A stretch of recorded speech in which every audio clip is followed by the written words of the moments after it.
ಬೆನ್ Stokes ಒಬ್ಬ great cricketer ಅನ್ನೋದ್ರಲ್ಲಿ ಯಾವುದೇ ಡೌಟ್ ಇಲ್ಲ. One of the best allrounder, ಅದರಲ್ಲೂ ಅನುಮಾನವೇ ಇಲ್ಲ. ಇಂಗ್ಲೆಂಡ್ ಕ್ರಿಕೆಟ್ನ ದಿಕ್ಕೇ ಬದಲಿಸಿದ ಪ್ಲೇಯರ್ ಅನ್ನೋ ಬಗ್ಗೆಯೂ ಪ್ರಶ್ನೆ ಮಾಡೋದಿಲ್ಲ. ವರ್ಲ್ಡ್ ಕ್ರಿಕೆಟ್ನ ಅಸೆಟ್ ಖಂಡಿತ ಹೌದು. ಬಟ್ ಎಥಿಕ್ಸ್ ವಿಚಾರಕ್ಕೆ ಬಂದರೆ ಪ್ರಾಮಾಣಿಕತೆ, spirit of the game, fair play ಈ ಎಲ್ಲ ಪದಗಳು ಕೂಡ ಬೆನ್ ಸ್ಟೋಕ್ಸ್ಗೆ ಸೂಟ್ ಆಗೋದಿಲ್ಲ. ಇದು ಯಾವುದರ ಬಗ್ಗೆಯೂ ಬೆನ್ ಸ್ಟೋಕ್ಸ್ ತಲೆ ಕೆಡಿಸ್ಕೊಳ್ಳೋದಿಲ್ಲ. ಹೇಗಾದರೂ ಮಾಡಿ ಮ್ಯಾಚ್ ಗೆಲ್ಲಬೇಕು ಅಷ್ಟೇ. ಅಂದು 2019 ವರ್ಲ್ಡ್ ಕಪ್ ಫೈನಲ್ನಲ್ಲೇ ತಾವೇನು ಅನ್ನೋದನ್ನು ಬೆನ್ ಸ್ಟೋಕ್ಸ್ ಜಗತ್ತಿಗೆ ಬಯಲು ಮಾಡಿದರು. ಅವರ ಚೀಟಿಂಗ್ ಚಾಳಿ ಈಗ ಭಾರತದ ವಿರುದ್ಧದ ಸೀರೀಸ್ನವರೆಗೂ ಹಾಗೆಯೇ ಕಂಟಿನ್ಯೂ ಆಗ್ತಾನೆ ಬಂದಿದೆ. ಔಟ್ ಆದರೂ ನಾಟ್ ಔಟ್ ಅಂತಾರೆ, ನಾಟ್ ಔಟ್ ಆದರೆ ಔಟ್ ಅಂತ ವಾದ ಮಾಡ್ತಾರೆ. ಇದರ ಮೇಲಿಂದ ಪಿಚ್ ಸರಿ ಇಲ್ಲ, ಇಂಥ ಪಿಚ್ ನೋಡಿಯೇ ಇಲ್ಲ ಅಂತ ಕಾಮೆಂಟ್ಸ್ ಬೇರೆ. 4ನೇ ಟೆಸ್ಟ್ನ ಡೇ 2 ಅಂತೂ ಬೆನ್ ಸ್ಟೋಕ್ಸ್ ಮಾತ್ರವಲ್ಲ, ಇಡೀ ಇಂಗ್ಲೆಂಡ್ ಟೀಮ್ ಎಕ್ಸ್ಪೋಸ್ ಆಗಿದೆ. ಯಾಕೆ ಅನ್ನೋದನ್ನು ಹೇಳ್ತೀನಿ. ಹಾಗೆಯೇ ಫಸ್ಟ್ ಇನ್ನಿಂಗ್ಸ್ನಲ್ಲಿ ಟೀಮ್ ಇಂಡಿಯಾ ಬ್ಯಾಟಿಂಗ್ ಕೊಲ್ಯಾಪ್ಸ್ ಆಗಿರೋ ಬಗ್ಗೆ, ಜೊತೆಗೆ ಕುಲ್ದೀಪ್ ಯಾದವ್ ಅವರ ಮಾಸ್ಟರ್ ಕ್ಲಾಸ್ ಬ್ಯಾಟಿಂಗ್ ಬಗ್ಗೆಯೂ ಒಂದಷ್ಟು ಇಂಟ್ರೆಸ್ಟಿಂಗ್ ಮಾಹಿತಿ ನೀಡೋದಿದೆ. ನಾನು ಕಿಶೋರ್ ಕೆವಿ. ಕೊನೆ ತನಕ ವಿಡಿಯೋವನ್ನು ಮಿಸ್ ಮಾಡದೆ ನೋಡಿ, ಸುದ್ದಿ ಅನ್ನೋದ ಸಬ್ಸ್ಕ್ರೈಬರ್ ಆಗಿ.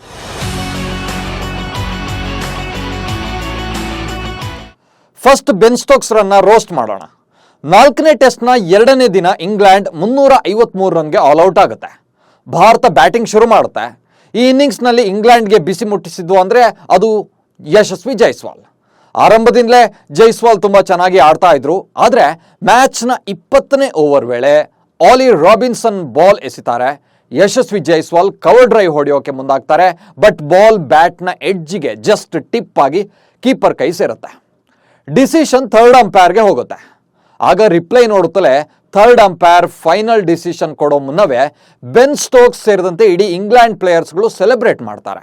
ಯಶಸ್ವಿ ಜೈಸ್ವಾಲ್ ಔಟ್ ಆಗಿಯೇ ಬಿಟ್ರು ಅಂತ ಸೆಲೆಬ್ರೇಟ್ ಮಾಡ್ತಾರೆ. ಅಂದರೆ ಬಾಲ್ ಬ್ಯಾಟ್ಗೆ ಟಿಪ್ ಆಗಿ ಕೀಪರ್ ಕ್ಯಾಚ್ ಆಗಿದೆ, ಡೇಂಜರಸ್ ಜೈಸ್ವಾಲ್ ಗಾನ್ ಅಂತ ಫುಲ್ ಖುಷಿ ಆಗ್ತಾರೆ. ಆದರೆ ಥರ್ಡ್ ಅಂಪೈರ್ ಮಾತ್ರ ಕೂಡಲೇ ಡಿಸಿಷನ್ ಕೊಟ್ಟಿಲ್ಲ. ಬಾಲ್ ಬ್ಯಾಟ್ಗೆ ಟಿಪ್ ಆಗಿದ್ದೇನೋ ನಿಜ, ಆದರೆ ಇಂಗ್ಲೆಂಡ್ ಕೀಪರ್ ಅಲ್ಲಿ ಕ್ಯಾಚ್ ಹಿಡ್ದೇ ಇಲ್ಲ. ಕೀಪರ್ ಗ್ಲೌಸ್ ಸೇರೋ ಮುನ್ನವೇ ಬಾಲ್ ಪಿಚ್ ಆಗಿತ್ತು, ಗ್ರೌಂಡ್ಗೆ ಬೌನ್ಸ್ ಆಗಿತ್ತು. ರಿಪ್ಲೇನಲ್ಲಿ ಕ್ಲಿಯರ್ ಆಗಿ ಕಾಣಿಸ್ತಾ ಇತ್ತು. ಕೀಪರ್ ಗ್ಲೌಸ್ ಬುಡದಲ್ಲೇ ಬಾಲ್ ನೆಲಕ್ಕೆ ಪಿಚ್ ಆಗಿ ಬಳಿಕ ಕ್ಯಾಚ್ ಮಾಡಿದ್ದಾರೆ. ಕ್ರಿಕೆಟ್ ರೂಲ್ಸ್ ಗೊತ್ತಿರೋರು ಯಾರು ಬೇಕಾದರೂ ಅದು ನಾಟ್ ಔಟ್ ಅಂತಾರೆ. ಅಫ್ಕೋರ್ಸ್ ಥರ್ಡ್ ಅಂಪೈರ್ ಕೂಡ ಎಲ್ಲ ಚೆಕ್ ಮಾಡಿ ಪದೇ ಪದೇ ರಿಪ್ಲೈ ನೋಡಿ ನಂತರ ನಾಟ್ ಔಟ್ ಡಿಸಿಷನ್ನೇ ಕೊಡ್ತಾರೆ. ಆದರೆ ಬೆನ್ ಸ್ಟೋಕ್ಸ್ ಸೇರಿದಂತೆ ಇಂಗ್ಲೆಂಡ್ ಪ್ಲೇಯರ್ಸ್ ಮಾತ್ರ ಫುಲ್ ಶಾಕ್ ಆಗಿ ಎಕ್ಸ್ಪ್ರೆಸ್ ಮಾಡ್ತಾರೆ. ಏನಿದು ಡಿಸಿಷನ್, ಔಟ್ ಆಗಿದ್ದನ್ನು ನಾಟ್ ಔಟ್ ಅಂತ ಕೊಟ್ರಲ್ಲ ಎಂಬಂತೆ ಎಕ್ಸ್ಪ್ರೆಷನ್ ಕೊಡ್ತಾರೆ, ಬೈದಾಡ್ತಾರೆ. ಥರ್ಡ್ ಅಂಪೈರ್ ಫೈನಲ್ ಡಿಸಿಷನ್ ಕೊಡೋ ಮೊದಲೇ ಔಟ್ ಅಂತ ಸೆಲೆಬ್ರೇಟ್ ಮಾಡಿದ್ರಲ್ಲ. ಆದರೆ ಅಂಪೈರ್ ನಾಟ್ ಔಟ್ ಕೊಟ್ಟ ಮೇಲೆ ಔಟ್ ಎಂಬಂತೆ ಒಂದಷ್ಟು ಪೋಸ್ ಕೊಡಬೇಕಲ್ಲ. ಯಾಕಂದರೆ ಇಂಗ್ಲೆಂಡ್ ಪ್ಲೇಯರ್ಸ್ಗಳು ರಿಪ್ಲೇನಲ್ಲಿ ಬ್ಯಾಟ್ಗೆ ಬಾಲ್ ಟಿಪ್ ಆಗಿರೋದನ್ನು ನೋಡಿಯೇ ಫುಲ್ ಸೆಲೆಬ್ರೇಟ್ ಮಾಡಿದರು. ಹೀಗಾಗಿ ಕ್ಯಾಚ್ ಹಿಡಿಯೋ ಮುನ್ನ ಬಾಲ್ ಬೌನ್ಸ್ ಆಗಿದ್ರು ಕೂಡ ಅದನ್ನು ಒಪ್ಪಿಕೊಳ್ಳೋಕೆ ಅವರಿಗೆ ಕಷ್ಟ ಆಗಿದೆ ಅಷ್ಟೇ. ಆ್ಯಕ್ಚುಲಿ ಇಂಗ್ಲೆಂಡ್ ವಿಕೆಟ್ ಕೀಪರ್ ಬೆನ್ ಫೋಕ್ಸ್ಗೆ ಕ್ಯಾಚ್ ಅಲ್ಲ ಅಂತ ಗೊತ್ತಿದ್ರು ಕೂಡ ಅವರು ಔಟ್ಗೆ ಅಪೀಲ್ ಮಾಡಿದರು. ಟೋಟಲಿ ಇಡೀ ಇಂಗ್ಲೆಂಡ್ ಟೀಮ್ ಸ್ಪಿರಿಟ್ ಆಫ್ ಕ್ರಿಕೆಟನ್ನು ಡಸ್ಟ್ ಬಿನ್ಗೆ ಎಸೆದೇ ಗ್ರೌಂಡ್ಗೆ ಎಂಟ್ರಿ ಆಗಿದ್ದಾರೆ. ಆದರೆ ನಮ್ಮ ಕ್ಯಾಪ್ಟನ್ ರೋಹಿತ್ ಶರ್ಮಾ ಕೂಡ ಫಸ್ಟ್ ಇನ್ನಿಂಗ್ಸ್ನಲ್ಲಿ ಇಂಗ್ಲೆಂಡ್ ಬ್ಯಾಟಿಂಗ್ ಮಾಡೋ ವೇಳೆ ಸ್ಲಿಪ್ನಲ್ಲಿ ಇಂಥದ್ದೇ ಕ್ಲೋಸ್ ಕ್ಯಾಚ್ ಹಿಡಿದಿದ್ರು. ಆದರೆ ಕ್ಯಾಚ್ ಮಾಡೋ ಮುನ್ನವೇ ಬಾಲ್ ನೆಲಕ್ಕೆ ಬೌನ್ಸ್ ಆಗಿತ್ತು. ಹೀಗಾಗಿ ರೋಹಿತ್ ಶರ್ಮಾರೇ ನಾಟ್ ಔಟ್ ಎಂಬಂತೆ ಎಕ್ಸ್ಪ್ರೆಷನ್ ಕೊಡ್ತಾರೆ. ಇದನ್ನೇ ನೋಡಿ ಸ್ಪಿರಿಟ್ ಆಫ್ ಕ್ರಿಕೆಟ್ ಅನ್ನೋದು. ಹೀಗಾಗಿ ಇಂಗ್ಲೆಂಡ್ ಪ್ಲೇಯರ್ಸ್ಗಳ ಬಿಹೇವಿಯರನ್ನು ಇಂಡಿಯನ್ ಫ್ಯಾನ್ಸ್ ಅಂತೂ ಫುಲ್ ಟ್ರೋಲ್ ಮಾಡಿದ್ದಾರೆ. ಓಕೆ, ಇದು ಒಂದು ವಿಚಾರ. ಇನ್ನೊಂದು ವಿಚಾರದಲ್ಲಿ ಕೂಡ England captain Ben Stokes answer ಮಾಡಬೇಕಿದೆ. ಅದು ಏನು ಅನ್ನೋದನ್ನು ಕೂಡ ಮುಂದಕ್ಕೆ ಹೇಳ್ತೀನಿ. ಈಗ ಫಸ್ಟ್ ಇನ್ನಿಂಗ್ಸ್ನಲ್ಲಿ ಟೀಮ್ ಇಂಡಿಯಾ ಬ್ಯಾಟಿಂಗ್ ವಿಚಾರಕ್ಕೆ ಬರೋಣ. ಕ್ಯಾಪ್ಟನ್ ರೋಹಿತ್ ಶರ್ಮಾ ಮತ್ತೆ ಜೇಮ್ಸ್ ಆ್ಯಂಡರ್ಸನ್ಗೆ ವಿಕೆಟ್ ಒಪ್ಪಿಸಿದ್ದಾರೆ.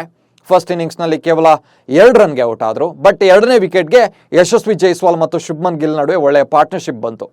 ಅದರಲ್ಲೂ ಯಶಸ್ವಿ ಜೈಸ್ವಾಲ್ ಅಂತೂ ಇಂಗ್ಲೆಂಡ್ ಬೌಲರ್ಸ್ಗಳ ಮೇಲೆ ಸವಾರಿ ಮುಂದುವರಿಸಿದ್ದಾರೆ. ಈ ಸರಣಿಯಲ್ಲಿ ಮ್ಯಾನ್ ಆಫ್ ದಿ ಸೀರೀಸ್ ಜೈಸ್ವಾಲ್ಗೆ ಸಿಗ್ಬೋದು ಅನ್ಸುತ್ತೆ. 4ನೇ ಮ್ಯಾಚ್ನ ಫಸ್ಟ್ ಇನ್ನಿಂಗ್ಸ್ನಲ್ಲಿ 117 ಬಾಲ್ಗಳಲ್ಲಿ 73 ರನ್ ಹೊಡೆದರು, 8 ಬೌಂಡ್ರಿ, 1 ಸಿಕ್ಸರ್. ಕಳೆದ 3 ಮ್ಯಾಚ್ಗಳಲ್ಲಿ ಜೈಸ್ವಾಲ್ ಬ್ಯಾಟಿಂಗಿಗೆ ಕಂಪೇರ್ ಮಾಡಿದರೆ ಈ ಮ್ಯಾಚ್ನಲ್ಲಿ ಅವರು ಮೋಡ್ ಸ್ವಲ್ಪ ಚೇಂಜ್ ಮಾಡಿದ್ದಾರೆ. ಅಫ್ಕೋರ್ಸ್ ರೋಹಿತ್ ಶರ್ಮಾ ಬೇರೆ ಬೇಗನೆ ಔಟ್ ಆಗಿದ್ರು. ಆದರೂ ಎಂದಿನಂತೆ ತುಂಬ ಅಗ್ರೆಸಿವ್ ಆಗಿ ಜೈಸ್ವಾಲ್ ಆಡೋಕ್ಕೆ ಹೋಗಿರಲಿಲ್ಲ. ಕಳೆದ ಮ್ಯಾಚ್ಗಳಲ್ಲೆಲ್ಲ ಮೇಲಿಂದ ಮೇಲೆ ಸಿಕ್ಸರ್ ಹೊಡೆದಿದ್ರು. ಆದರೆ ಈ ಮ್ಯಾಚ್ನಲ್ಲಿ ಫಸ್ಟ್ ಇನ್ನಿಂಗ್ಸ್ನಲ್ಲಿ ಬೌಂಡ್ರಿ ರನ್ನಿಂಗ್ ಬಿಟ್ವೀನ್ ದ ಮೂಲಕವೇ ಡೀಲ್ ಮಾಡಿದರು. ಈ ನಡುವೆ ಶುಭ್ಮನ್ ಗಿಲ್ 38 ರನ್ಗೆ ಔಟ್ ಆಗ್ತಾರೆ. LBW ಅಂಪೈರ್ಸ್ ಕಾಲ್ನಿಂದಾಗಿ DRS ಇಂಗ್ಲೆಂಡ್ ಫೇವರ್ ಆಗುತ್ತೆ. ಆ್ಯಕ್ಚುಲಿ ಫಸ್ಟ್ ಇನ್ನಿಂಗ್ಸ್ನಲ್ಲಿ ಇಂಗ್ಲೆಂಡ್ ಬ್ಯಾಟಿಂಗ್ ಮಾಡುವಾಗ ಈ ಹಿಂದಿನ ಮ್ಯಾಚ್ಗಳಲ್ಲೂ ಅದೇ ಆಗಿತ್ತು. ಇದೇ DRS ಎಸ್ಪೆಷಲಿ ಅಂಪೈರ್ಸ್ ಕಾಲ್ ಭಾರತದ ಪರ ಫೇವರ್ ಆಗಿ ಬಂದಾಗ ಬೆನ್ ಸ್ಟೋಕ್ಸ್ ಅಂಪೈರ್ಸ್ ಕಾಲ್ ಸಿಸ್ಟಮ್ ಸರಿ ಇಲ್ಲ, ನಾಟ್ ಔಟ್ ಆದರೂ ಕೂಡ ಅಂಪೈರ್ಸ್ ಕಾಲ್ನಿಂದಾಗಿ ನಮ್ಮ ಬ್ಯಾಟ್ಸ್ಮನ್ಗಳು ಔಟ್ ಆಗಿದ್ದಾರೆ ಅಂತೆಲ್ಲ ಕಾಮೆಂಟ್ ಮಾಡಿದರು. ಆದರೆ ಈಗ ಶುಭ್ಮನ್ ಗಿಲ್ ವಿಚಾರದಲ್ಲಿ ಇದೇ ಅಂಪೈರ್ಸ್ ಕಾಲ್ ರೂಲ್ಸ್ನಿಂದಾಗಿ ಡಿಸಿಷನ್ ಇಂಗ್ಲೆಂಡ್ ಫೇವರ್ ಆಗಿದೆ. ಈಗ ಅಂಪೈರ್ಸ್ ಕಾಲ್ ಬಗ್ಗೆ ಬೆನ್ ಸ್ಟೋಕ್ಸ್ ಏನಂತಾರೆ ಹಾಗಿದ್ರೆ? ಬೆನ್ ಸ್ಟೋಕ್ಸ್ಗೆ ಇಲ್ಲಿ ಇನ್ನೊಂದು ಕ್ವೆಶ್ಚನ್ ಕೂಡ ಇದೆ, ನೆಕ್ಸ್ಟ್ ಆ ಬಗ್ಗೆಯೂ ಹೇಳ್ತೀನಿ. ಅದಕ್ಕೂ ಮುನ್ನ ಟೀಮ್ ಇಂಡಿಯಾದ ವಿಕೆಟ್ಗಳು ಇದ್ದಕ್ಕಿದ್ದಂತೆ ಕೊಲ್ಯಾಪ್ಸ್ ಆಗಿರೋ ವಿಚಾರ ಇದೆ. ಗಿಲ್ ಔಟ್ ಆದ ಬಳಿಕ ನಮ್ಮ ಮಿಡ್ಲ್ ಆರ್ಡರ್ ಬ್ಯಾಟ್ಸ್ಮನ್ಗಳು ಪರೇಡ್ ಮಾಡಿದ್ರು. ರಜತ್ ಪಾಟಿದಾರ್, ರವೀಂದ್ರ ಜಡೇಜಾ, ಸರ್ಫರಾಜ್ ಖಾನ್, ನಂತರ ಆರ್ ಅಶ್ವಿನ್ ಎಲ್ಲ ಹಾಗೆ ಬಂದು ಹೀಗೆ ಹೋದ್ರು. ಇಲ್ಲಿ ರಜತ್ ಪಾಟಿದಾರ್ ನೋಡಿ ಮೇಲಿಂದ ಮೇಲೆ ಅವಕಾಶ ಕೊಟ್ಟರು ಕೂಡ ಫ್ಲಾಪ್ ಶೋ ಕಂಟಿನ್ಯೂ ಮಾಡಿದ್ದಾರೆ. ಇಂಗ್ಲೆಂಡ್ ಸೀರೀಸ್ನಲ್ಲಿ ಅವರ ಎವರೇಜ್ 12.60. ಕುಲ್ದೀಪ್ ಯಾದವ್ ಮತ್ತು ಆರ್ ಅಶ್ವಿನ್ ಬ್ಯಾಟಿಂಗ್ ಎವರೇಜ್ ಕೂಡ ಇದಕ್ಕಿಂತ ಹೆಚ್ಚಿದೆ. ಈ ಸೀರೀಸ್ನಲ್ಲಿ ರಜತ್ ಪಾಟಿದಾರ್ ಅವರು 9, 32, 0, 5, 17 ಇದು ಅವರ ಸ್ಕೋರ್ ಈ ಸೀರೀಸ್ನಲ್ಲಿ. ಸರ್ಫರಾಜ್ ಖಾನ್ಗಿಂತಲೂ ಮೊದಲೇ ಡೆಬ್ಯೂ ಆದರೂ ಕೂಡ ಈ ಸೀರೀಸ್ನಲ್ಲಿ ಒಂದೇ ಒಂದು ಹಾಫ್ ಸೆಂಚುರಿ ಕೂಡ ರಜತ್ ಪಾಟಿದಾರ್ ಬ್ಯಾಟ್ನಿಂದ ಬಂದಿಲ್ಲ. ನೆಕ್ಸ್ಟ್ ಮ್ಯಾಚ್ಗೆ ರಜತ್ ಪಾಟಿದಾರ್ರನ್ನ ಡ್ರಾಪ್ ಮಾಡಿದ್ರು ಆಶ್ಚರ್ಯ ಇಲ್ಲ. ಇನ್ನೊಂದು ವಿಚಾರ ಏನಂದ್ರೆ ರಜತ್ ಈ ಬಾರಿಯೂ RCBಯಲ್ಲಿ ಆಡ್ತಾ ಇದ್ದಾರೆ. ಸೊ ಅವರ ಫಾರ್ಮ್ ಬಗ್ಗೆ RCB ಕೂಡ ಸ್ವಲ್ಪ ಯೋಚನೆ ಮಾಡಬೇಕಾಗತ್ತೆ. ನಿಮಗೆ ಗೊತ್ತಿರೋ ಹಾಗೆ RCB ಬ್ಯಾಟಿಂಗ್ ಲೈನಪ್ನಲ್ಲಿ ರಜತ್ ಪಾಟಿದಾರ್ ಕೂಡ ಮೇನ್ ರೋಲ್ನಲ್ಲಿದ್ದಾರೆ.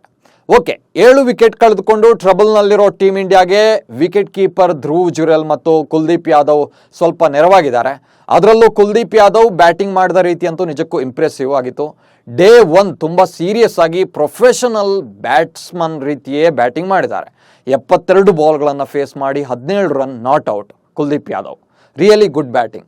ಫಸ್ಟ್ ಕ್ಲಾಸ್ ಕ್ರಿಕೆಟ್ನಲ್ಲಿ ಕುಲ್ದೀಪ್ ಯಾದವ್ ಕೆಲವು ಹಾಫ್ ಸೆಂಚುರಿ, ಒಂದು ಸೆಂಚುರಿ ಕೂಡ ಹೊಡೆದಿದ್ದಾರೆ. ಹೀಗಾಗಿ ಅವರಿಗೆ ಬ್ಯಾಟಿಂಗ್ ಟಚ್ ಇಲ್ಲ ಅಂತ ಏನಲ್ಲ, ಆದರೆ ಅವರ ಡಿಫೆನ್ಸ್ ಶಾಟ್ಸ್ಗಳೆಲ್ಲ ಪರ್ಫೆಕ್ಟ್ ಆಗಿತ್ತು. ಡಿಫೆನ್ಸ್ ಮಾಡಿ ಬಳಿಕ ಫಾಲೋ ಥ್ರೂ ಇವೆಲ್ಲವೂ ಕೂಡ ಸಾಲಿಡ್ ಆಗಿತ್ತು. ಕುಲ್ದೀಪ್ ಯಾದವ್ ಡಿಫೆನ್ಸ್ ನೋಡಿ ಈವನ್ ಪೆವಿಲಿಯನ್ನಲ್ಲಿ ರೋಹಿತ್ ಶರ್ಮಾ, ಶುಭ್ಮನ್ ಗಿಲ್, ಜೈಸ್ವಾಲ್ ಆಶ್ಚರ್ಯದಿಂದ ನೋಡ್ತಾ ಇದ್ರು. 72 ಬಾಲ್ಗಳಲ್ಲಿ 17 run. Kuldeep the blocker, Kuldeep batting master class. Day 3 ಕೂಡ ಕುಲ್ದೀಪ್ ಮತ್ತು ಜುರೇಲ್ ಮಧ್ಯೆ ಒಂದಷ್ಟು ಪಾರ್ಟ್ನರ್ಶಿಪ್ ಬಿಲ್ಡ್ ಆದರೆ ಚೆನ್ನಾಗಿರುತ್ತೆ. ಇಲ್ಲಾಂದರೆ ಟೀಮ್ ಇಂಡಿಯಾ ಫಸ್ಟ್ ಇನ್ನಿಂಗ್ಸ್ನಲ್ಲಿ ಹಿನ್ನಡೆ ಅನುಭವಿಸಬೇಕಾಗತ್ತೆ. ಸದ್ಯ ನಾವು ಇಂಗ್ಲೆಂಡ್ ಸ್ಕೋರ್ಗಿಂತ 134 ರನ್ ಹಿಂದೆ ಇದ್ದೇವೆ. 219 ಫಾರ್ 7 ನಮ್ಮ ಸ್ಕೋರು. ಡೇ 2 ಅಂತ್ಯಕ್ಕೆ 217 ಫಾರ್ 7 ನಮ್ಮ ಸ್ಕೋರ್. ಮೂರನೇ ದಿನ ನಮ್ಮ ಬೌಲರ್ಸ್ ಮೇಲೆ ಹೆಚ್ಚು ರೆಸ್ಪಾನ್ಸಿಬಿಲಿಟಿ ಇದೆ. ಅಗ್ರೆಸಿವ್ ಆಗಿ ಬೌಲ್ ಮಾಡಬೇಕಿದೆ. ಸೆಕೆಂಡ್ ಇನ್ನಿಂಗ್ಸ್ನಲ್ಲಿ ಇಂಗ್ಲೆಂಡನ್ನು ಆದಷ್ಟು ಬೇಗ ಆಲ್ಔಟ್ ಮಾಡಲೇಬೇಕು. ಇಂಥ ಪಿಚ್ಚನ್ನು ನಾನು ಯಾವತ್ತೂ ನೋಡಿಯೇ ಇಲ್ಲ, ಈ ಪಿಚ್ ನನಗೆ ಏನು ಅಂತಾನೆ ಅರ್ಥ ಆಗ್ತಾ ಇಲ್ಲ ಎಂದಿದ್ದ ಅದೇ ಇಂಗ್ಲೆಂಡ್ ಕ್ಯಾಪ್ಟನ್ ಬೆನ್ ಸ್ಟೋಕ್ಸ್ ಅವರ ಟೀಮ್ ಫಸ್ಟ್ ಇನ್ನಿಂಗ್ಸ್ನಲ್ಲಿ ನಮ್ಮ ಬ್ಯಾಟ್ಸ್ಮನ್ಗಳ ಪಿಚ್ಚರ್ ಬಿಡಿಸಿದ್ದಾರೆ. ಈ ಪಿಚ್ನಲ್ಲಿ ಇಂಗ್ಲೆಂಡ್ ಬೌಲರ್ಸ್ ಬೆಸ್ಟ್ ಪರ್ಫಾರ್ಮೆನ್ಸ್ ನೀಡಿದ್ದಾರೆ. ಭಾರತಕ್ಕೆ ಕಂಪೇರ್ ಮಾಡಿದರೆ ಅವರ ಪರ್ಫಾರ್ಮೆನ್ಸ್ ಬೆಟರ್ ಆಗಿತ್ತು. ಈಗ ಈ ಪಿಚ್ ಬಗ್ಗೆ ಬೆನ್ ಸ್ಟೋಕ್ಸ್ ಏನಂತಾರೆ? ಈಗ ಹಾಗಿದ್ರೆ ರಾಂಚಿ ಪಿಚ್ ಸರಿಯಾಗಿದೆಯಾ ಅವರಿಗೆ?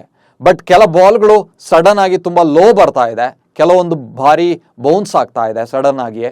ಹೀಗಾಗಿ ಬ್ಯಾಟ್ಸ್ಮನ್ಗಳು ಕೂಡ ತುಂಬ ಕೇರ್ಫುಲ್ ಆಗಿ ಬ್ಯಾಟಿಂಗ್ ಮಾಡಬೇಕಾಗತ್ತೆ ಈ ಪಿಚ್ನಲ್ಲಿ. ಅದೇ ಸ್ಪೆಷಾಲಿಟಿ, ಅದೇ ಚಾಲೆಂಜ್.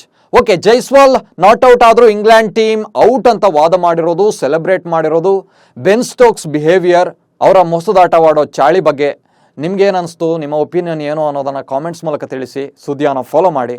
ನಮಸ್ಕಾರ.